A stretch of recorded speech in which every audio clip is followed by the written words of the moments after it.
Indo British advanced pain clinic నొప్పి మాయం surgery దూరం. For appointments 9155515563.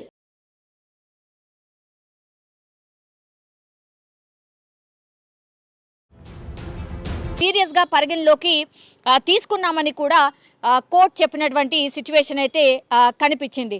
సో ఇక్కడ పోటాపోటీగా వాదనలు అయితే జరిగాయి. అవేంటంటే ఫార్ములా ఈ కార్ రేస్కి సంబంధించి కేటీఆర్ తరఫు న్యాయవాది సిద్ధార్థ్ దవే తన వాదనలు వినిపించారు.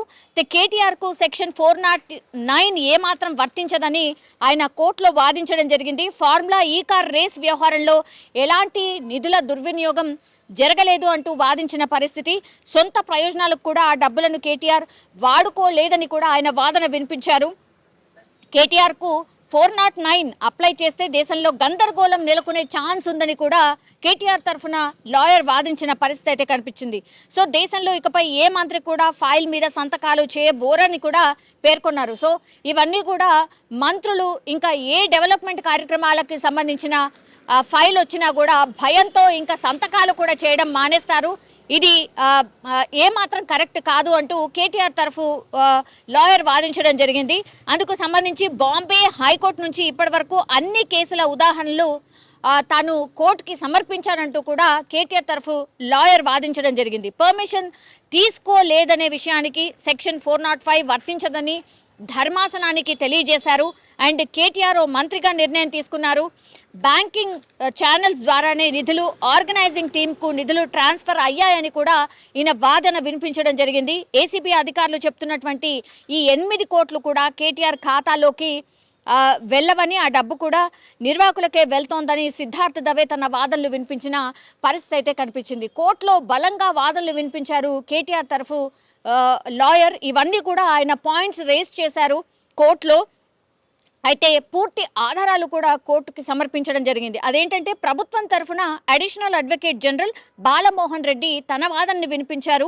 ఇండియన్ ఓవర్సీస్ బ్యాంక్ ద్వారా అధికారులు విదేశీ సంస్థలకు చెందిన లావాదేవీల డాక్యుమెంట్స్ కావచ్చు, ఫార్ములా ఈ రేస్ నిర్వహణకు సంబంధించిన నోట్ ఫైళ్లు కావచ్చు, ఇతర సాక్ష్యాధారాలు ఏసీబీ అధికారులు కోర్టుకి సమర్పించారు. అండ్ క్యాబినెట్లో చర్చించకుండానే ఏకపక్షంగా కేటీఆర్ నిర్ణయం తీసుకొని ఈ నిధులన్నీ రిలీజ్ చేశారంటూ ధర్మాసనం ముందు ప్రభుత్వం తరఫున లాయర్ బాలమోహన్ రెడ్డి ఆయన వాదన వినిపించారు. సో ఇరుపక్షాల వాదన విన్నటువంటి కోర్టు అయితే కేటీఆర్ క్వాష్ పిటిషన్ అయితే డిస్మిస్ చేస్తూ తుది తీర్పునైతే వెలువరించిన పరిస్థితి కనిపిస్తోంది. సో హైకోర్టులో ఇప్పుడు బీఆర్ఎస్ పార్టీకి సంబంధించిన ఎవరైతే వర్కింగ్ ప్రెసిడెంట్ ఉన్నారో కేటీఆర్కి ఒక రకంగా షాకే అనుకోవచ్చు. సో అందులో భాగంగానే ఎప్పుడైతే క్వాష్ పిటిషన్ని కొట్టేశారో ఏసీబీ ఏకకాలంగా రైట్స్ అయితే స్టార్ట్ చేసిన పరిస్థితి. ఇప్పుడు నోటీసులు కూడా కేటీఆర్కి ఏసీబీ అధికారులు సర్వ్ చేశారు. 9వ తారీఖున మా ఎదుట హాజరు కావాలంటూ కూడా కేటీఆర్కి అయితే నోటీసులు పంపించిన పరిస్థితి. మరి 9వ తారీఖున ఏం జరగచ్చు? 9వ తారీఖున కేటీఆర్ వెళ్ళి ఏసీబీ అధికారుల ముందు హాజరవుతారా లేదా అనేది ఇప్పుడు ఉత్కంఠగా మారుతోంది. సో చూడాలి మరి ఏం జరగచ్చు. మేబీ అరెస్ట్ కూడా కావచ్చు. ఎందుకంటే పూర్తిగా ఏసీబీ అధికారులు రైట్స్ చేస్తున్న నేపథ్యంలో అవన్నీ ఆధారాలు కూడా దొరికితే మాత్రం కేటీఆర్ని 9వ తారీఖున అరెస్ట్ చేసే అవకాశం ఉందని ఇప్పుడైతే వార్తలు వినిపిస్తున్న పరిస్థితి కనిపిస్తోంది.